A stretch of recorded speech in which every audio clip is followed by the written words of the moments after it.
Bir daha geldim Moskvaya komissiyanın iclasına. Görürüm ki xeyli ərzələr gəlib bura ki, Dağlıq Qarabağ Azərbaycanın tərkibindən çıxardı Ermənistana vermək lazım. Və gördüm ki, bu Ponomaryov və ona gətirib verənlər deyirlər ki, bunu komissiyanın müzakirəsinə qoymaq lazım.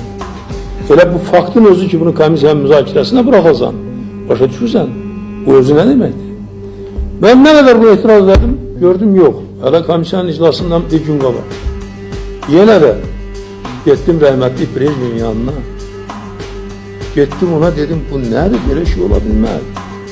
Bu götürdü, telefon zəng elədi, Ponomaryov dedi, çıxartma. Ne kadar belə hallar olub, ne kadar belə şeyler olub. Başa düşürsünüz?